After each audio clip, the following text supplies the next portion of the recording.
আত্মহত্যার শিকার দেবলীনা নন্দী। শনিবার রাত্রে একটি লাইভ ভিডিও করে তিনি জানিয়েছিল ভালো নেই সে। মাকে নিয়ে টানাপোড়া লেগেই থাকতো সংসারে। কোনটি বাঁচবে বেছে নিতে না পেরে নিজের জীবনই শেষ করে দিতে চাইছে দেবলীনা নন্দী। 1 বছর হলো তিনি 7 পাকে বাধা পড়েছে। তারপর থেকেই তার জীবনে অশান্তি। নিজেকে আর কন্ট্রোল করতে না পেরে মাঝরাত্রে লাইভে এসে কিছু কথা তিনি জানিয়েছিল। তারপরেই দেখা যায় হাসপাতালে ভর্তি, নাকে নল। জানা গিয়েছে দেবলীনা আত্মহত্যার চেষ্টা করেছিল।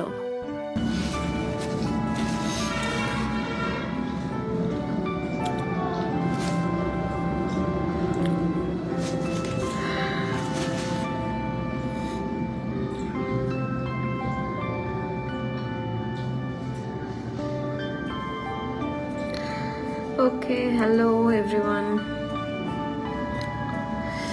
এখন বাজে রাত 1টা, জাস্ট 3 মিনিট বাকি।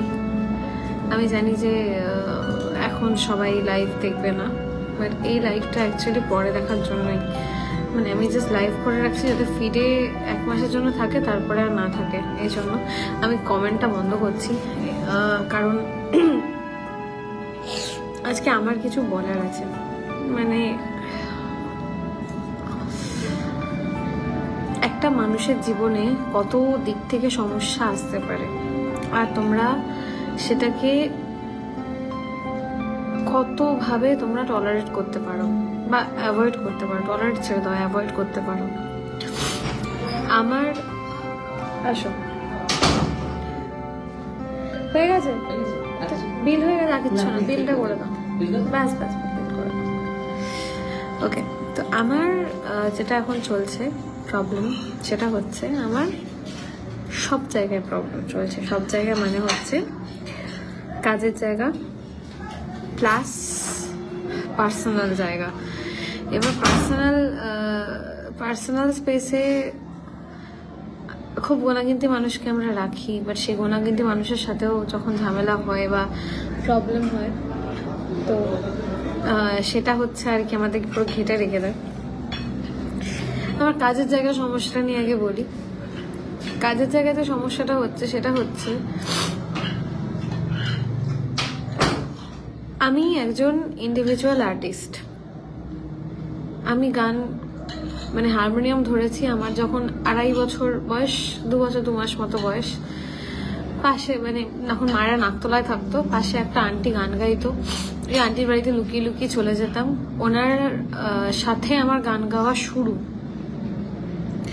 তারপরে স্টেজ প্রোগ্রাম ফার্স্ট করি, তখন আমার 8-9 বছর বয়স ম্যাক্স।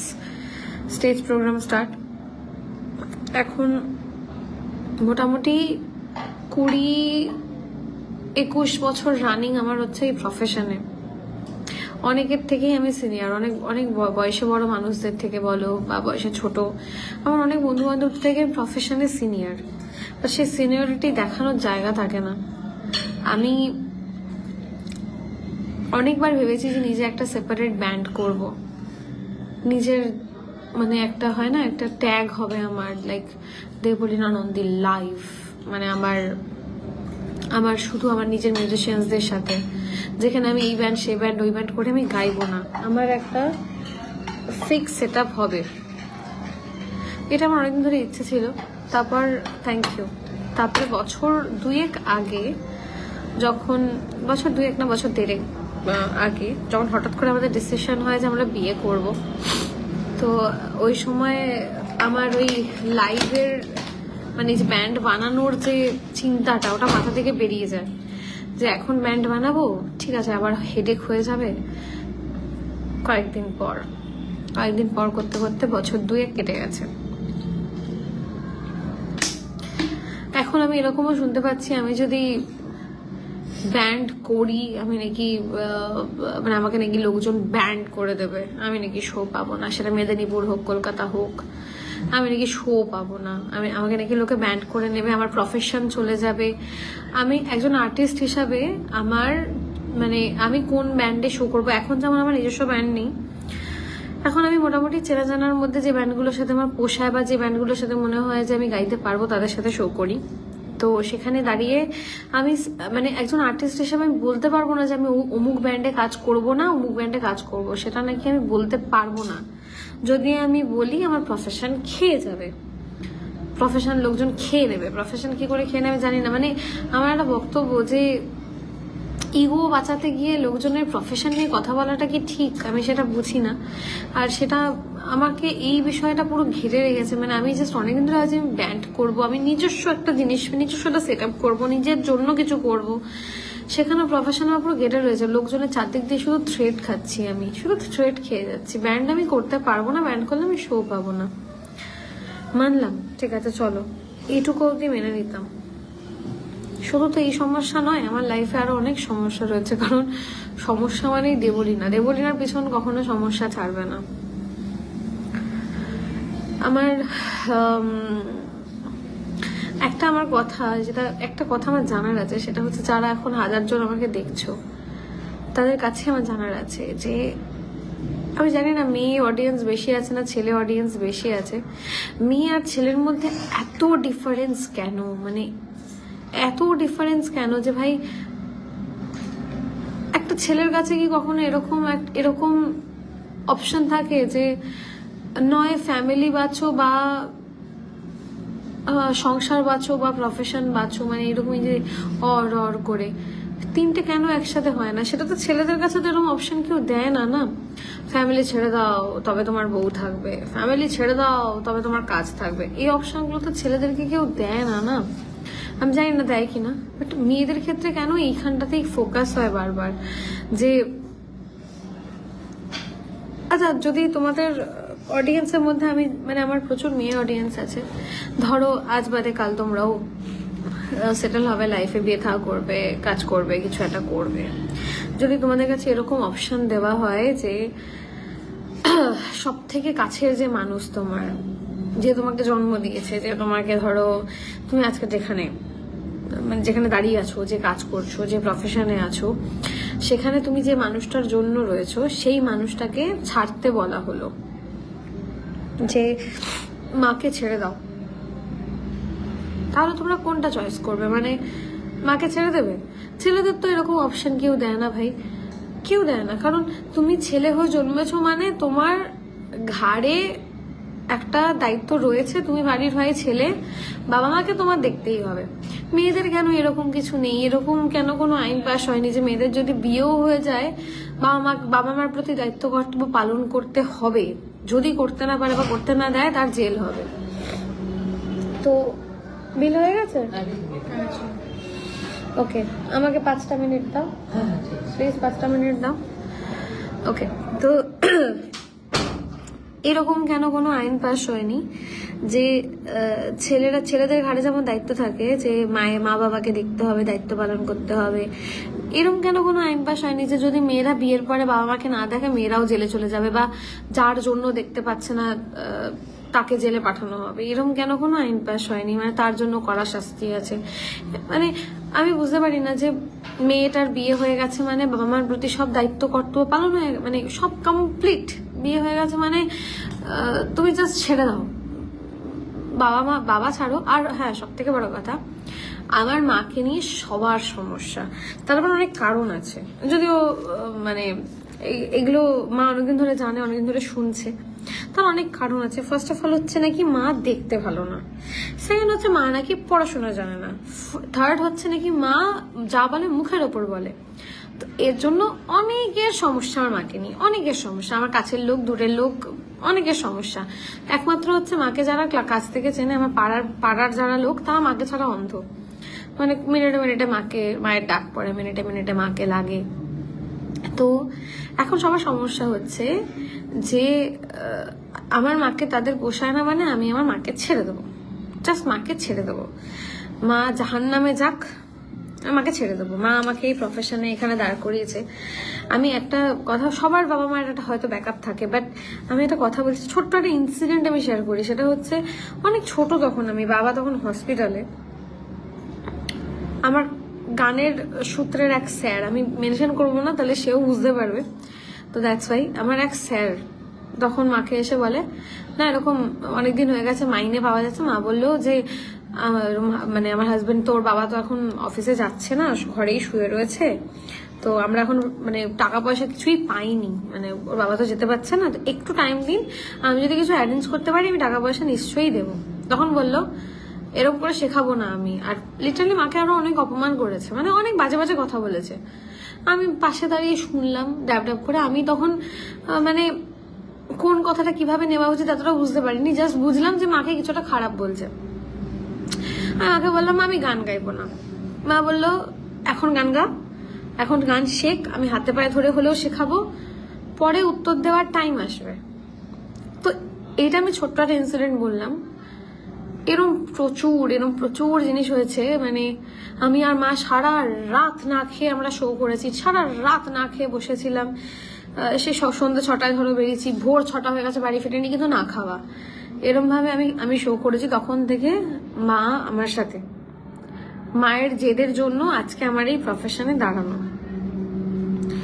তো আমি কখনো এইটা ভাবিনি যে আমি যদি নতুন কিছু শুরু করি, মানে ধরো নতুন জীবন শুরু করি, নতুন সংসার শুরু করি, যাই করি, মা কখনো অপশানে দাঁড়াতে পারে, এটা আমি কখনো ভাবিইনি। কারণ আমি প্রথম থেকে ভেবেছি আমি সব দিক নিয়ে চলবো, সমান করে নিয়ে চলবো, সবাইকে সমানভাবে নিয়ে চলবো। আমার বিয়ের আগের বলো, বিয়ের পরের বলো, অনেক ব্লগে সবাই দেখেছো যে আমি সবাইকে একসাথে ঘুরতে নিয়ে গেছি সবার জন্য। মানে আমি যখন কেনাকাটা করেছি বাড়ি শুদ্ধ সবার জন্য, 2 বাড়ি সবার জন্য কেনাকাটা করেছি। আমার কাছে সবাই সমান প্রায়োরিটি আমার কাছে থাকে।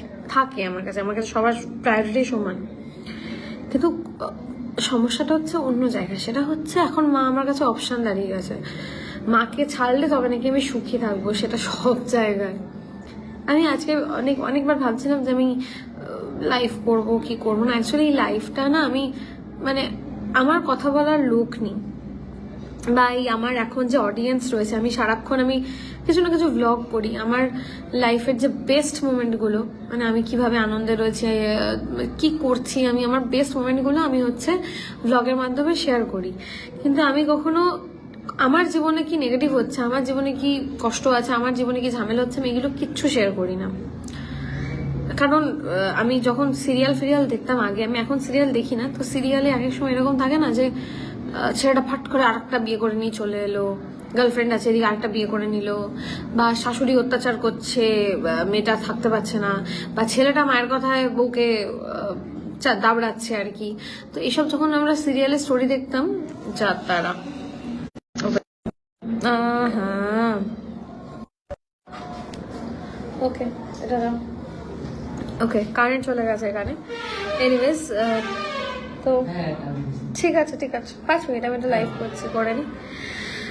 তো যখন সিরিয়ালে চলে এসছে, যখন সিরিয়ালে দেখতাম যে এরকম নেগেটিভিটি দেখাচ্ছে, তখন আমরা হাজারটা কথা বলতাম যে এই সিরিয়ালগুলোর জন্য লোকজনের মাথা খারাপ হচ্ছে। তো দ্যাটস ওয়াই আমারও কোথাও কি মনে হয় আমার লাইফে যে পজিটিভিটি আছে আমি সেগুলো শেয়ার করব। বিয়ের আগে বলো, বিয়ের পরে বলো, আমার লাইফে প্রচুর জিনিস ঘটে গেছে, প্রচুর ট্র্যাজেডি এসছে, প্রচুর কিছু ঘটেছে। অনেকবার মনে হয়েছে ব্যাস এই শেষ, আর আমি পারছি না ভাই নিতে, এবার সবকিছু শেষ করে দেবো, যাতে মানে বাই দ্য ওয়ে আমার একটা খুব অনেকদিনের ইচ্ছা, সেটা হচ্ছে আমি যদি কখনো মরি, আমি এরকমই মরবো আর কি, সুন্দর দেখতে, একদম গোছানো মরবো, বুড়ি হব না, এরকম একটা হচ্ছে আমার ইচ্ছা। তো আমি এর আগে অনেকবার ভেবেছি যে লাইক এবার শেষ, আর হবে না, তো আর পারছি না। কারণ আমি সত্যি কথা বলতে ভালোবাসি, তো সত্যি কথা বলা যাবে না এখনের সময়। তোমার কি বলবো, মানে অনেকদিন আগে আমি একটা লাইভ করেছিলাম, ওখানে আমি বলেছিলাম যেমন রেজিস্ট্রি না হলেও বলতে হবে রেজিস্ট্রি হয়ে গেছে। আমি ভালো নেই, কিন্তু বলতে আমি ভালো আছি।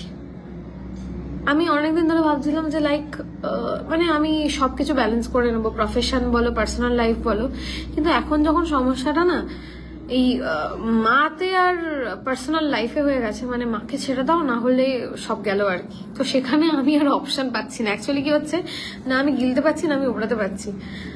মাকে ছাড়াটা আমার পক্ষে তো ইম্পসিবল, কারণ আমি যাকে স্ট্রাগল করতে দেখেছি আমার সামনে, যে নিজে ছেঁড়া শাড়ি পরে থাকতো তবু কোনোভাবে অ্যারেঞ্জ করে আমার জন্য একটা জামা নিয়ে আসতো, আমি দেখেছি যেটা, তাকে ছাড়া আর তাছাড়া আমি না একটু সুপারস্টিশিয়াস বলতে পারো, এটা আমার মতে, যে আমার শোতে বা আমার রেকর্ডিং এ মা না গেলে বোধহয় আমি ভালো গাইতে পারি না, এটা আমার মনে হয়। তো এটার কিন্তু মাও সুবিধা নেয়, মা মাঝে মধ্যে ব্ল্যাকমেল করে আমি যাবো না, দিয়ে চলে যা, এটা মাও করে, ব্ল্যাকমেল করে। তো এটা আমার একটা সুপারস্টিশিয়াস, আমি সবাইকে নিয়ে চলতে চেয়েছি, কারণ সবাই দেখে থাকবে যে আমি যখনই যা করেছি ডবল ডবল ডবল ডবল, শাশুড়ি মা, মা, বাবা, শ্বশুর সব সমান আমার কাছে, সবার জন্য সমান সমান সমান সমান সমান সমান করে এসছি। তো আলটিমেটলি আমি গিয়ে দেখলাম যে আমি কিছুই করতে পারিনি। যতই করো যাই করো, পৃথিবীতে একটা নর্মাল মানুষকে কখনো খুশি করা যায় না। এ ব্যাপারটা এরকম দাঁড়ালো, মাকে তো আমি ছাড়তে পারছি না, এদিকে বাকি আর কিছু ছাড়াটাও মানে এখন মাথায় সিঁদুর পড়ে আছি আমি। তো এইটা পড়ার আগে অব্দিও হয়তো কিছু চিন্তা ভাবনা করা যেত, এটা পড়ার পর থেকে আমার সব চেঞ্জ হয়ে গেছে। তো এখন আর চিন্তা করার মতো কিছু নেই। তো আমি বাইরে আমি যে কটা কথা এখন বললাম, আমি সব প্রমাণ সহ বললাম, আমার কাছে সবকিছু প্রমাণ আছে যে আমি একটা কথাও কাউকে নিয়ে বাজে কথা বলছি না, বা জানি না কি কতটা কি বুঝতে পারছে। তো আমি এটা বলবো, কখনো কোনো মেয়েকে তার ফ্যামিলি আর কাজ আর সংসারের মধ্যে অপশন দিও না, এটা আমার রিকোয়েস্ট। আমি প্রচন্ড আজকে ভুলভাল বকছি, বিকজ আমার মাথাটা গুছিয়ে কথা বলার মতো সিচুয়েশনে নেই, মাথাটা পুরো ঘেটে রয়েছে, প্রচন্ড ভুলভাল বকছি। তো জাস্ট এটা বলবো, আর প্রত্যেকটা মেয়েকে বলবো যে নিজের ঠিকানা করে তারপরে নেক্সট স্টেপে যাও, নাহলে যখন তখন লোকেদের রাইট আছে তোমাকে ঘর থেকে বের করে দেবে, সেটা যে ঘরই হোক, শ্বশুর বাড়ি বাপের বাড়ি বলে কিছু হয় না, নিজের বাড়ি করো, নিজে করো, তাহলে একদম গেড়ে থাকতে পারবে আর কি, এটা হচ্ছে ব্যাপার। সে তুমি যাই করো না কেন, কোটিপতি হও, আম্বানির মেয়েও হও না কেন, কোনো সমস্যা নেই, কিন্তু তুমি মেয়ে বলে, তোমার বিয়ে হয়ে গেছে বলে তোমাকে সব ছেড়ে দিতে হবে। তোমার কোনো ডিসিশন নেওয়ার ক্ষমতা থাকতে পারে না, তোমার নিজস্ব ফ্যামিলি থাকতে পারে না, ফ্যামিলির প্রতি কোনো কর্তব্য থাকতে পারে না। বিয়ে হয়ে গেছে মানে ইটস অল অ্যাবাউট তোমার ইনলজ, সবাই শুধু ওরাই থাকবে। তুমি সে যতই দুজনকে সমান সমান প্রায়োরিটি দাও, সেটা হবে না, তোমাকে সবাই হাজারটা কথা শোনাবে, কিন্তু মেনে নিতে হবে। এবার সমস্যাটা যেটা হচ্ছে, আমি না ফেড আপ, মানে অনেক হয়ে গেছে, প্রচুর ভালো মানুষই দেখেছি আমি, আর নিতে পারছি না, মানে অনেক হয়ে গেছে। কাজের জায়গাতে এত ভালো মানুষ, কাজের জায়গাতেও ভালো ভালো মানুষের সাথে আমার সমস্যা, পার্সোনাল লাইফে আমার কাছের মানুষগুলোর সাথে সমস্যা। তো একটা লিমিট থাকে, এবার মনে হচ্ছে আমার লিমিটটা ক্রস করে গেছে। জাস্ট সবসময় না, মানে আমি যে মানুষটা বারবার করে বলে যে তুমি এরকম করছো তো আমি কিন্তু মরে যাবো, তুমি এরকম করছো তো আমি কিন্তু সুইসাইড করবো, যে মানুষটা বারবার করে এরকম বলে, মানে ফার্স্ট অফ মানে আমি যদি আমার নিজের কথা বলি, আমি আমার নিজেকে প্রচন্ড ভালোবাসি, মানে আমি পৃথিবীতে সবকিছুর থেকে বেশি আমি নিজেকে ভালোবাসি। সেখানে গিয়ে যদি আমি কারোর জন্য বলি যে আমি তোমার জন্য মরে যাবো, তুমি এরকম করছো, সে কতটা গাধা না হলে সে বুঝতে পারে না যে আমি তাকে কতটা ভালোবাসি। তো যে বোঝে না তাকে তো বোঝানো যাবে না। এবার সমস্যাটা হচ্ছে যে একটা সবকিছুরই শেষ আছে, আমি জাস্ট ফেড আপ। তা আমার মনে হয় সবকিছুর ইতি টানা দরকার।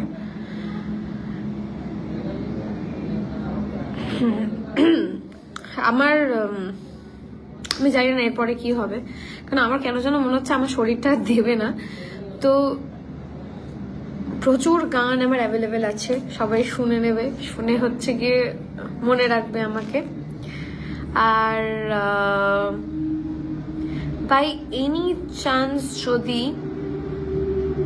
ইন ডিটেলস লাগে, আমার আশেপাশে কিছু ক্লোজ বন্ধু আর কি পুরো ব্যাপার জানে, যদি তারা মুখ খুলতে চায় তারা বলতেই পারে। তো এটা হচ্ছে ব্যাপার। বাট আমি একটা কথা লাস্টে বলবো, আমি একটা গান খুব রিলিজ করে ভেবেছিলাম, সেটা আর হয়নি। যাই হোক, আমার সিচুয়েশন নিয়ে লাস্ট কথা হচ্ছে, আমি ভালো নেই।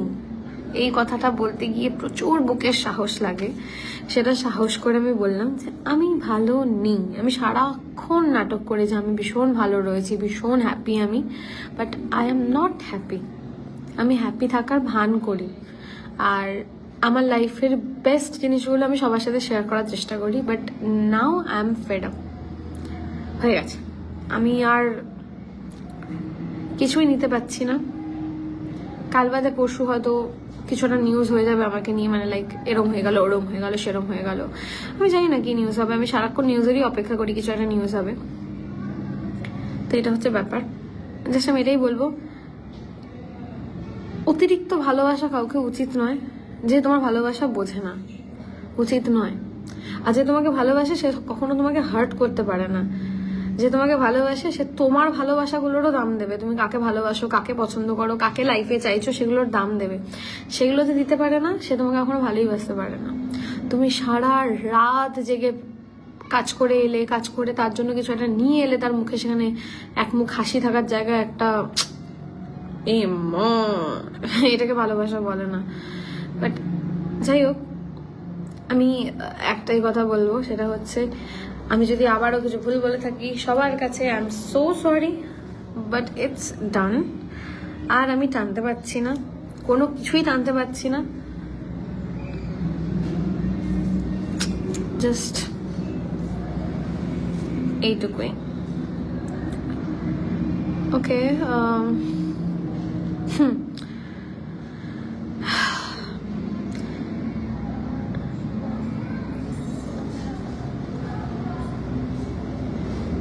ওকে চলো, বাই, সবাই ভালো থেকো।